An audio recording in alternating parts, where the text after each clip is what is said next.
मनोभवं गतिं पते मोक्षामि समयपाहुड मृण्मो सुध केवली भरितम् नमो अरिहन्ताणं नमो सिद्धाणं नमो आयर्याणं नमो उवज्झायाणं नमो लोये सौविशाहूणम्। समय सार में ये बता रहे हैं कि सांग का मत और श्रवण, हे जैन मुनि, तेरा मत कहीं एक तो नहीं हो रहा, क्योंकि तू कह रहा है, सांख मत कह रहा है कि पर को कोई मार नहीं सकता और पर को कोई बचा नहीं सकता। तो कहीं तेरा मत भी तो नहीं कह रहा कि परघात नामक कर्म प्रगति ही पर को मारता है, पर के द्वारा मारा जाता है। तो इसलिए कर्म प्रगति ने कर्म प्रगति को मारा, तूने नहीं मारा।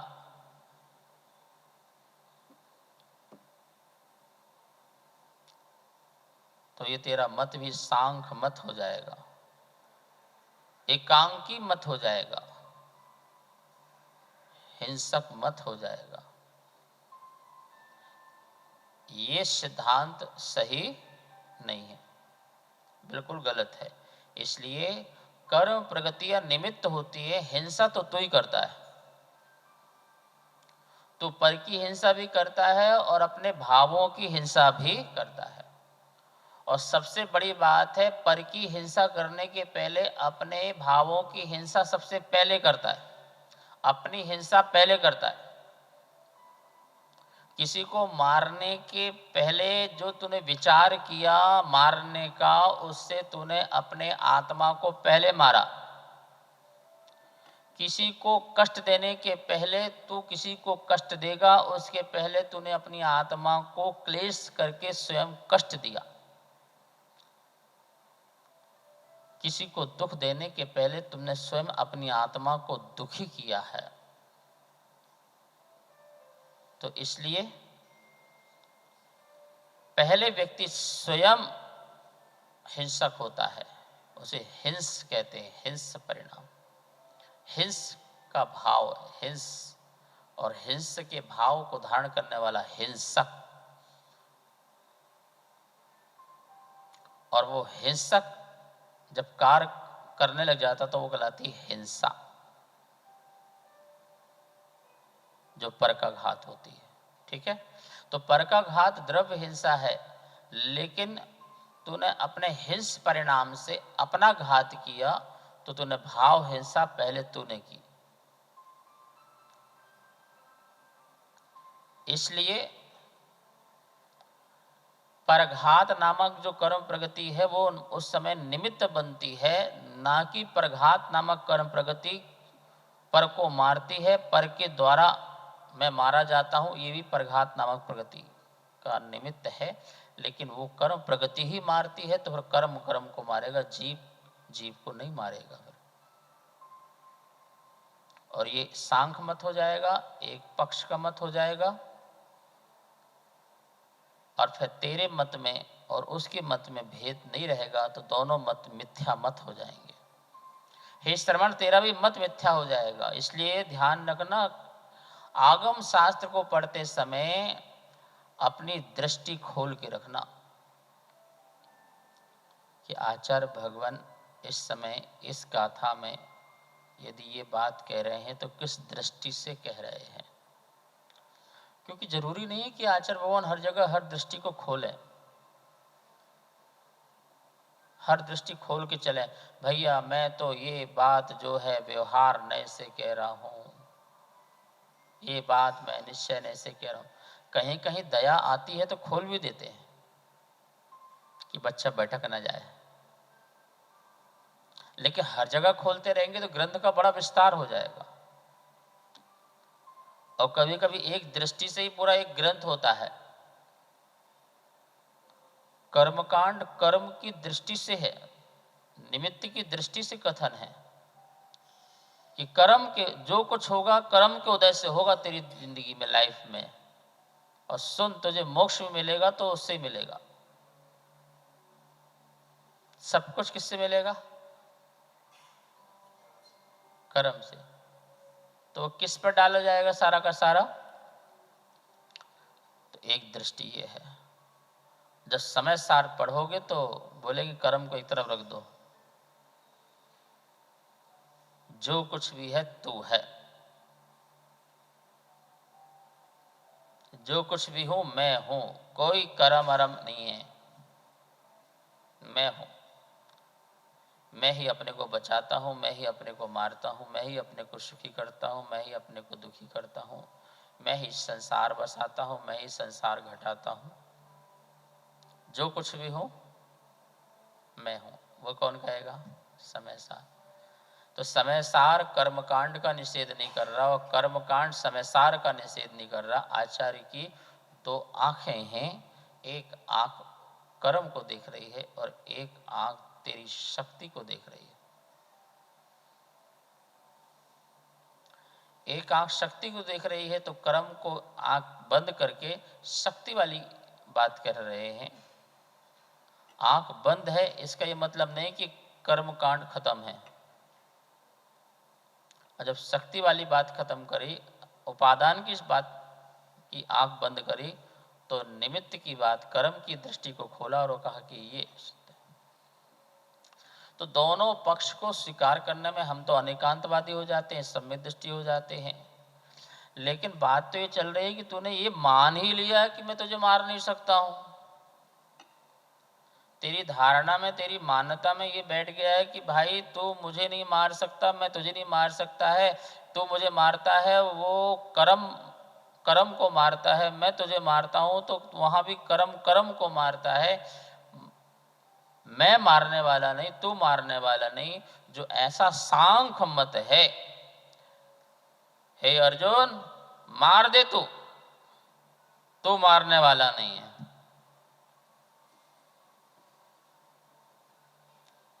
प्रगति को मार रही है, तू मारने वाला नहीं है। बस सोचो, यदि उसको आदर्श बना लिया जाए तो संसार में क्या होगा। चारों तरफ हिंसा का तांडव नृत्य होगा और उस हिंसा को लोग अहिंसक मानेंगे, क्योंकि हमने तो पाप किया नहीं। जैसे कल की बात, परसों की बात चली थी कि मेरे वेद कर्म के उदय से मेरे परम रमण के भाव बने और तेरे वेद कर्म के उदय से उसके परम रमण भाव बने। तो स्त्री पुरुष आपस में साथ रहें, प्रेम करें। तो बोले प्रेम हम कहाँ कर रहे हैं, हमें तो कर्म प्रेम करा रहा है, हमारा कर्म का ऐसा उदय आ रहा है, इसलिए हम तो सदा सदा ब्रह्मचारी हैं।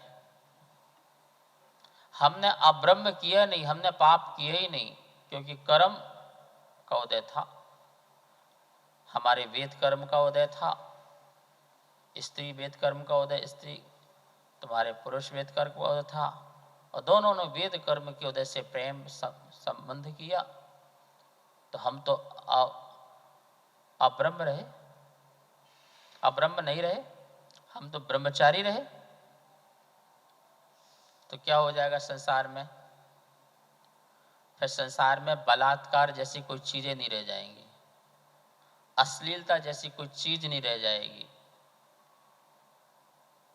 सरेआम होगा सब कुछ।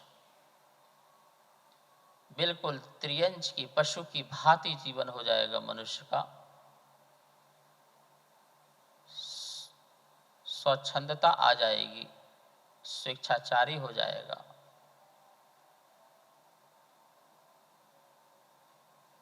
पर ऐसा नहीं, एक मत से ऐसा नहीं। ठीक है, अब आज देखो गाथा जो है देखते हैं। इसलिए बात कही गई थी कि यदि सांख्य मत ऐसा मानता और श्रवण तू ऐसा मानता है तो आत्मा अकारक हुई, कर्म कारक हो गया ना, और तू क्या हो गया, अकारक हो गया। तो पाप किसको लगा, कारक को कि अकारक को है? पाप लगा किसको, कारक को। कारक कौन है, कर्म। धीरज धीरज, हमारे यहाँ जो ज्योतिष का वर्णन है, शनि ग्रह और बहुत सारे ग्रह होते हैं, 9 ग्रह, नवग्रह, वो हमारे यहाँ कारक नहीं है, हमें फल देने वाले नहीं है।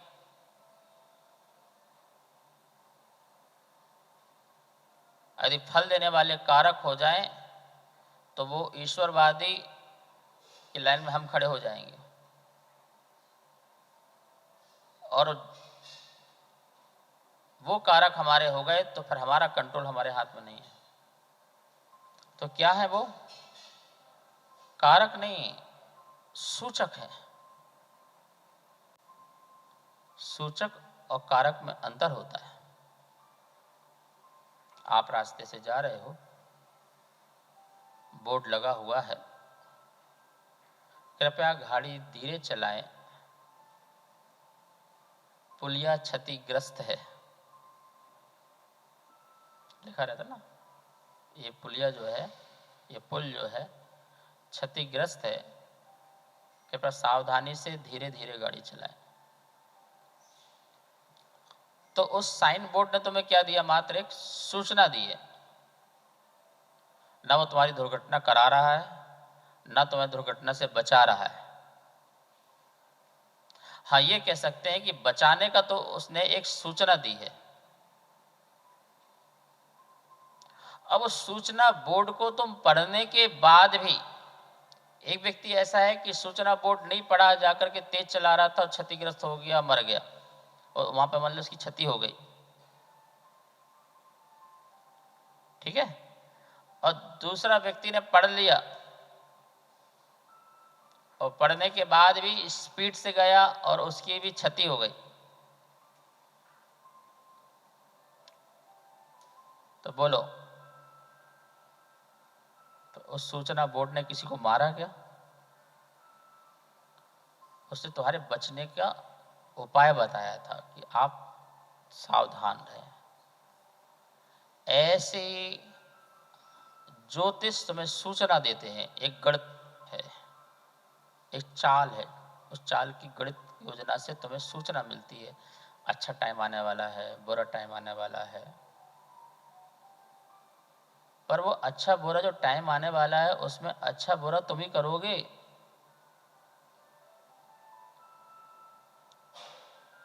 नहीं, मेरा बुरा टाइम आ रहा है तो मैं जो बता रहा था मैं उसकी पूजा करना प्रारंभ कर दूं, जिससे भाई तू बोले शनि की चाल चल रही है जिससे तुम्हारा नुकसान हो सकता है, तो क्या करूं, शनि को शांत करूं। ये तो बात वैसी हो गई जैसे वो सूचना बोर्ड की आरती उतारना प्रारंभ कर दें, कि वो बता रहा था कि भाई पुलिया क्षतिग्रस्त है, और तुमने गाड़ी खड़ी करी, हे पुलिया, हे सूचना बोर्ड, बचा लेना, मुझे बचा लेना। वो थोड़ी बचाने वाला, वो तो बताने वाला। तो शनि ग्रह के माध्यम से गणितीय सूत्र निकाल के बताया कि इस चाल में ये चल रहा है, तो इस समय जलवायु ऐसा है, इस जलवायु में ऐसा होने से आपके पास जो कर्म परमाणु है, वो कर्म परमाणु ऐसे आपके उदय में आ सकते हैं, उससे तुम्हारा वातावरण ऐसा हो सकता है, तुम सावधान रहो। तो क्या करें हम? तो सावधानी होने के लिए आप भक्ति भजन करो, आप जाप करो, आप स्वाध्याय करो, आप अध्ययन करो, अपने प्राण रखो, सावधानी रखो, जिससे क्या होगा, धीरे धीरे गाड़ी चलाओगे और पुलिया के पार हो जाओगे। ऐसे ही तुम्हारा जीवन भी पार हो जाएगा, नॉर्मल हो जाएगा। पर लोग उस शनि ग्रह को तेल चढ़ा रहा है, ये चढ़ा रहा है, वो उससे कुछ नहीं होगा ना, वो तो व्यर्थ टाइम है। आप भगवान की आराधना करते, पर ये मान के नहीं करो कि शनि ग्रह की भगवान की आराधना कर रहा हूं, ये भी मान के। ये भी मिथ्यात्व है। मैं इस ग्रह ने सूचना दी है, इस निमित्त से इन परमात्माओं का मैं ध्यान कर रहा हूं, जिससे मेरे कर्म की क्या हो जाए, निर्जरा कम हो जाए। शुभ भाव ला रहा हूं, शुभ परिणाम ला रहा हूं, शुभ कार्य कर रहा हूं, दान पुण्य कर रहा हूं। चिड़ियों को तुम दाना डालो, भाई ये ग्रह खराब है, काले चना डाल के आओ, डाल के आओ, डाल के आओ, दाना डालो, दया करो। पर ये उस ग्रह की शांति के लिए मैं चिड़ियों को दाना डाल रहा हूं, तो चिड़ियों के प्रति तुम्हें दया थोड़ी हुई। एक आदमी को किसी ने बता दिया, भाई काली गाय को घास खिलाओ। बच्चा परेशान, सुबह से निकला, 1 घंटा 2 घंटा 4 घंटा, कितने घंटे लग गए उसको, शाम तक उसे काली गाय नहीं मिली। बड़ा परेशान, बड़ा दुखी आया। महाराज बोले कि काली गाय को खाना, वरना मेरा आज का जो राहु के जो क्या होता है वो जो है मुझे परेशान कर डालेगा। तो बोले दिन भर से कौन परेशान हो रहा पहले ये बता, और कौन किसको परेशान कर रहा पहले ये बता। तू ही तो अपने आप को परेशान कर रहा है सुबह से शाम। अरे भले प्राणी मंदिर जाता, अभिषेक करता, पूजा पाठ करता, स्वाध्याय सुनता, सत्संग करता, जाप करता, आराधना करता, और रही बात गाय को चारा खिलाने की, तो किसने मना किया।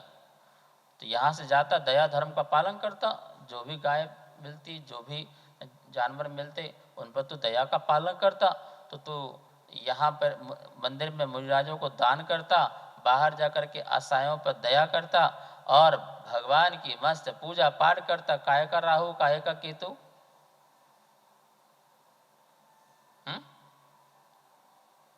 नहीं, राहु शांत करना है। अच्छा, कितने लोग राहु शांत कर रहे होंगे वर्ल्ड में?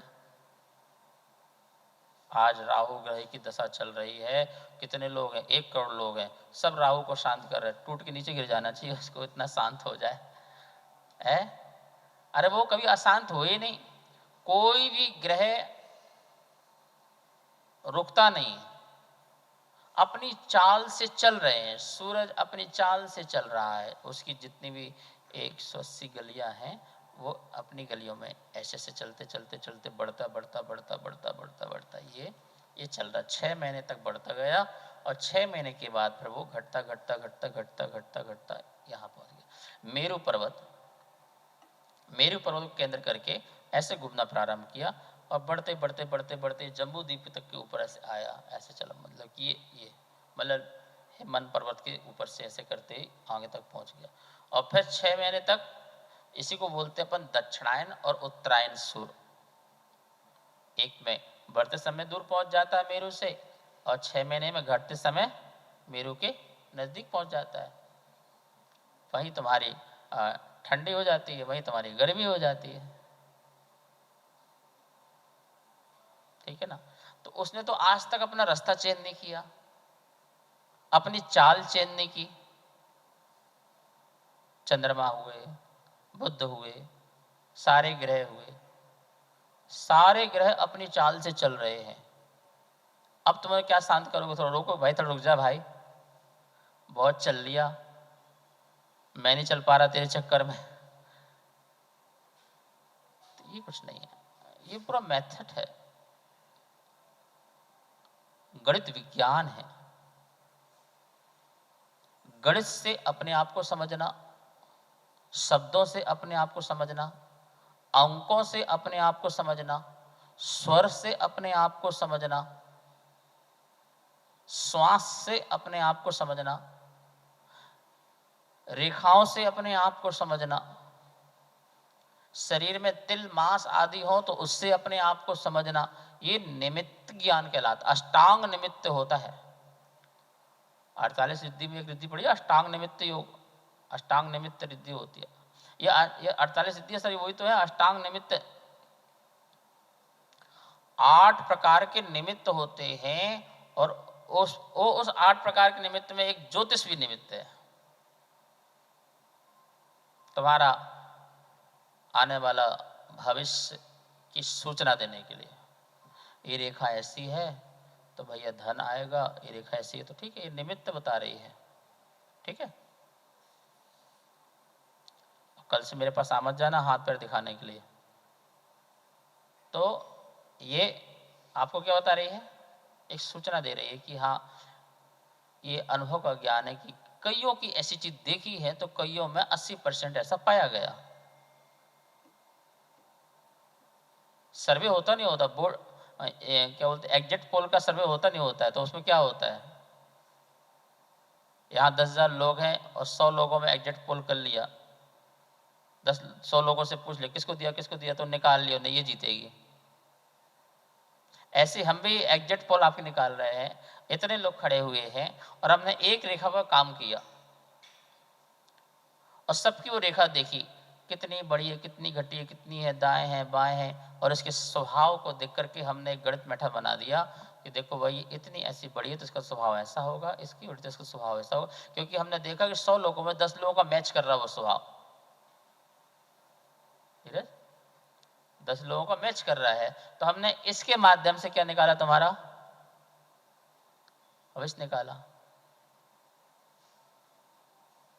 और ये रेखा तुम्हारे पुरुषार्थ से और तुम्हारे कर्म के उदय से घटती बढ़ती बनती रहती है।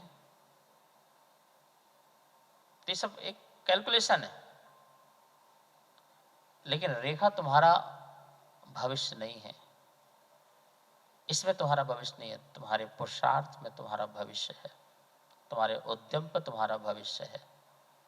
तुम्हारे भाग्य में भोजन खाना तो लिखा है, लेकिन भोजन नहीं बनाओगे तो भोजन कैसे खाओगे? ठीक है, इस बात को ध्यान में रखते हुए हमें ये बात जान रखना है कि कर्म कारक हो गए और मैं अकारक हो गया, तो मेरे को तो फिर कुछ करना ही नहीं है ना व्रत ना महाव्रत नियम धर्म कुछ करना ही नहीं है, क्योंकि मैं तो अकारक हूँ, ना मैं पाप करता हूँ ना मैं पुण्य करता हूँ, ना मैं धर्म करता हूँ ना मैं अधर्म करता हूँ। धर्म अधर्म जो करे वो कर्म, पाप पुण्य जो करे वो कर्म। मैं तो बिल्कुल ज्ञाता और दृष्टा हूँ, ज्ञायक स्वभावी हूँ। ये तुम्हारा एक मत मानने से ऐसी दिक्कत आ जाएगी, फिर मोक्ष की परिकल्पना भी खत्म हो जाएगी, क्योंकि सारे मोक्षार्थी तो घूम रहे हैं फिर सारा संसार सिद्धशिला है और तुम सिद्धशिला में विचरण कर रहे हो, घूम रहे हो, मोक्ष मोक्ष मोक्ष जीव हो नहीं। तो ये कहा था, इसलिए यहाँ पर एवं शंखो वेशम जेऊ परवेंती एरिसम समणा तेसिम पैडी कुब्बदी अप्पा या आकार का सभ्य। ऐसे में तो कर्म प्रगति कुब्बदी करता है, अप्पा या आकार का सभ्य, आत्मा जो है वो आकारक सिद्ध हो जाएगी। तो बोला ये मत हमें स्वीकार नहीं है। आत्मा शुभ भावों का भी करता है, अशुभ भावों का भी करता है, और जब शुभ अशुभ न करे तो शुद्ध भावों का भी करता है। इसलिए आत्मा सर्वथा अकारक है, हम ऐसा नहीं मानते। आत्मा कारक भी है, आत्मा अकारक भी है। जब शुद्ध भाव कर रहा है तो आत्मा शुद्ध भावों का कारक है, उस समय शुभ अशुभ भावों का कारक नहीं है, इसलिए अकारक भी है। और शुद्ध भाव करता है इसलिए कारक भी है। तो है भी और नहीं भी है। अभी दिन है कि रात है? रात नहीं है इसलिए दिन है, और दिन है इसलिए रात नहीं है। तो एक कथन को दो प्रकार से कहने की शैली है जैन धर्म में।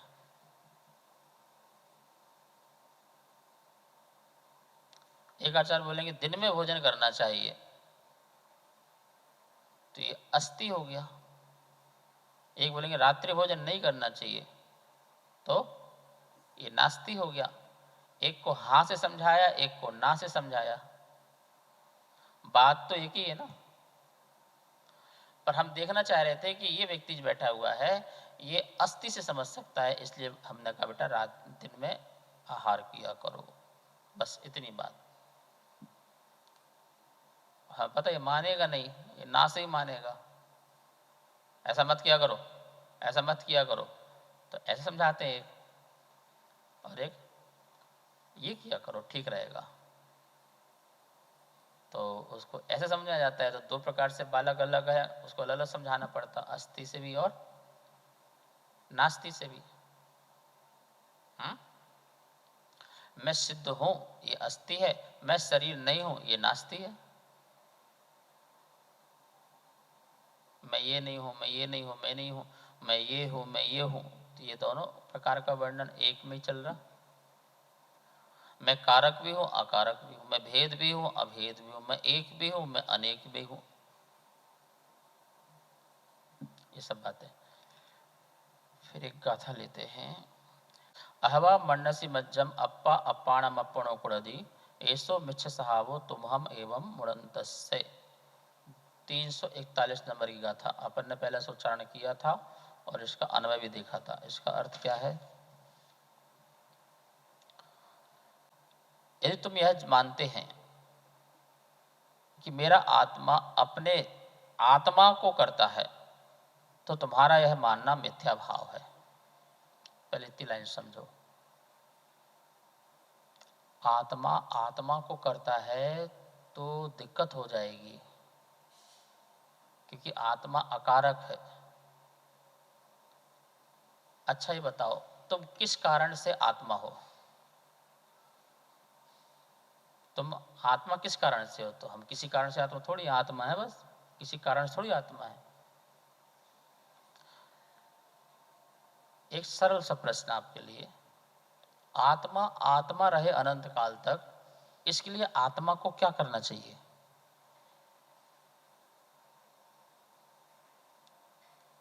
जैसे तुम बोलो कि ये मेरा शरीर युवा रहे, तो युवक सदा युवा रहे, इसलिए क्या करना चाहिए? इसके लिए तो बहुत सारे काम हो गए।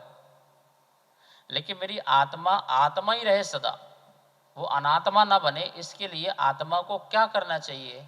तो बोले कुछ भी नहीं करना चाहिए, वो तो अकारक है, वो थी है और रहेगी, कि वो पैदा नहीं हुई है, वो नाश को प्राप्त नहीं होगी, वो अनादि अनिधन है, इसलिए आत्मा अकारक है। बात समझ में आई नहीं आई? तो आत्मा आत्मा ही रहे, इसके लिए उसे कुछ करना नहीं पड़ेगा। इसलिए तुम्हारा ये मत खराब है कि आत्मा आत्मा का करता है। भैया आत्मा आत्मा का करता नहीं है। तुम मानते हो आत्मा आत्मा करता है, इसलिए तुमने क्या बोलते कि परमात्मा को आत्माओं का कर्ता माना, कि एक आत्मा से कितनी आत्माएं निकली, इन सब आत्माओं का कर्ता मैं हूं। तो वो सिद्धांत भी मिथ्या है, और इस बात को मानने वाला मिथ्या दृष्टि है। शेष विषय कल। जा वाणी के ज्ञान से सूझे लोकालोक, सो वाणी मस्तक धरो सदा देत हो दो। हे जिन वाणी भारती तो हे जपो दिन रैन, जो तेरी शरणा धरे सो पावे सुख चैन।